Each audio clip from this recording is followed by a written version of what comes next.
just double check stuff, make sure it's loading up okay.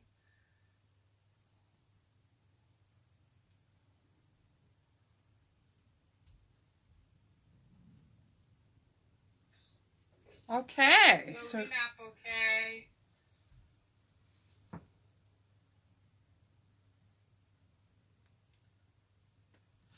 Here we are, it's Saturday, May 16th. I'm going to do a simple scrapbook page for you all. I hope you're all having a great day. It looks like the sun's coming out. This is the May hostess code for those of you that would like to place an online order. If your order is less than $150, please use this hostess code. And if you do place an online order, your name will go into a drawing on June 1st for this set that was available during this celebration. Okay, so I'm going to start with a 6 by 12 inch piece of paper. How many times do we just have a little piece of paper and we don't know what to do with it? Well, you can always make a scrapbook border with it. So I'm going to cut this at 2.5. 2 pieces.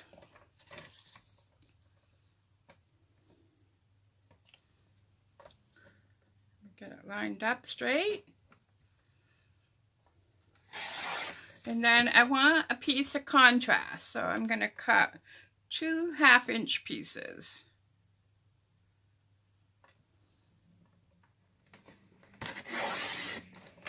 Which uses up that paper. I'm going to use the back side of it. I took off the white grid paper today just so that I think it's easier to see.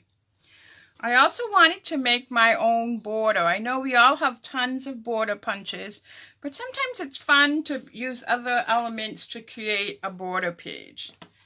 So here I'm using just a 1-inch punch, and I just punched out a bunch of them from a piece of cardstock. And what I'm going to do is I'm going to use them, attach them to this, and then attach them to my top. So let's get everything done that we need to get done. And then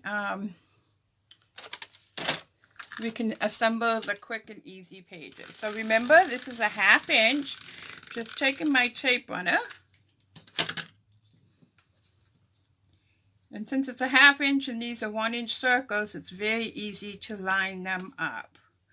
They are not overlapping, they're just touching or kissing, whichever you want to say.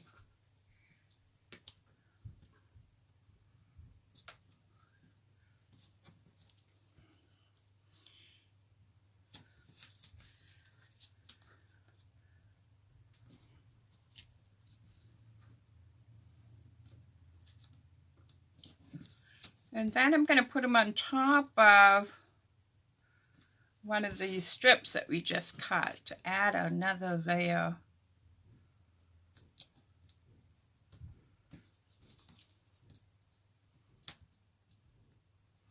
This is just another cool way to make a nice border using something that you probably already have.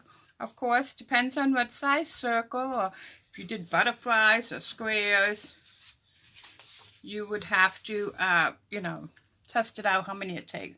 So now I'm going to run another strip of my adhesive right across all of this. And I want to match it up to the edge of this 2.5 inch strip that I cut out. I'm not going to press it down until I can come and make sure that I've matched this up correctly.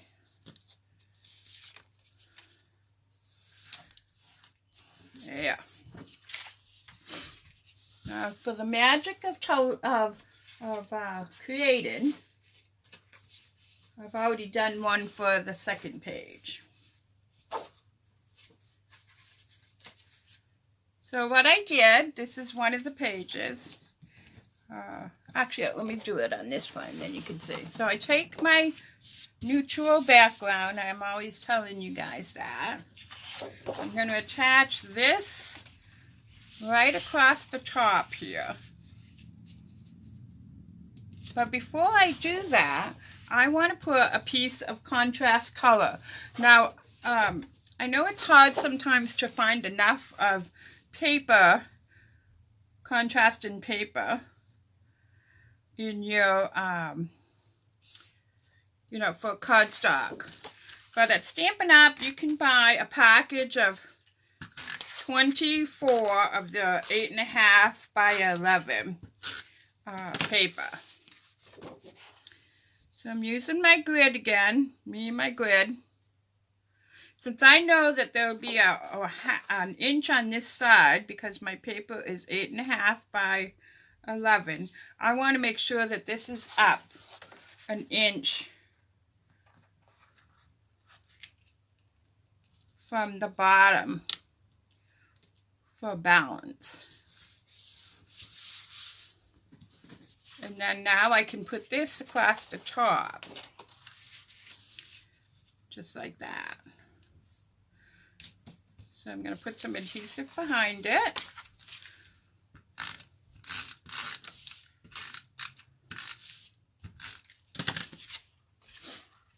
Line that up.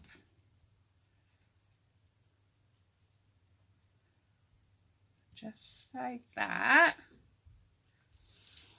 Okay.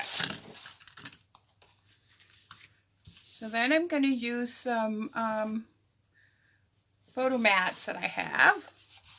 This particular layout may not have as many pictures, but you can always cut these in half and rearrange them. I'm not going to attach these down just because I like to do that when I actually have my pictures, because I may have to trim them. So that's this page. And then for page number 1, I'll try to get a view. I did the same layout, but I wanted to show you a little trick that I like to do for, I call it the picture that kind of tells the story. I just take a big circle punch to make some cool corners, and then I cut it in half. Oh, I didn't do a very good job cutting that in half, but anyways. And then cut this in half. And then all I did is I glued them.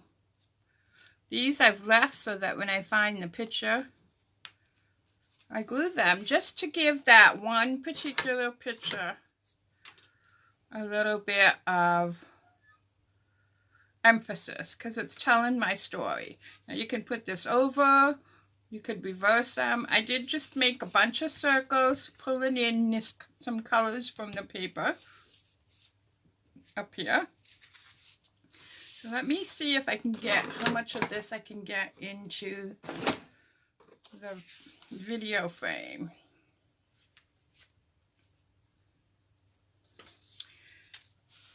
Now this paper is part of, I'm starting a monthly scrapbooking club. So what does that mean? It means that every month, the first Saturday of the month, whatever the date is, or earlier I may have it ready, I will have a to-go kit for you. It will have a packet of some paper shares like this. They'll all be 6 by 12. There will be some cardstocks. The only thing that won't be in here, if I have to mail it, is the bottom, the 12 by 12 sheets, because the pricing is so expensive for mailing. But if it's a local pickup and you want it, the monthly kit will be $14.95. I will post the information again after this is over. You can PM me, message me. I can send you a Facebook Live. I mean, not Facebook Live, a PayPal. I was just looking at this. The more I look at things, I'm always changing. And then, of course, I probably would accent it with some different, you know, you can flip it any way you want with some other stuff like maybe some trees up here. I would have branches or whatever. So I will post the information about my club. If you purchase it 6 times. It doesn't have to be 6 times, 6 straight months. After you've made 6 purchases of my club, you will get your 7th month free. I will be featuring only current products from Stampin' Up. There'll be different papers every month. So if that's something that interests you, please either leave a comment or private message me. Until next time, I will be back on Monday night at 7 for simple stamping. And then for those of you that like the scrapbooking portion, I'll be back here next week. Until then, have a good week. Take care. Stay safe. And I look forward to watching you soon. Bye-bye.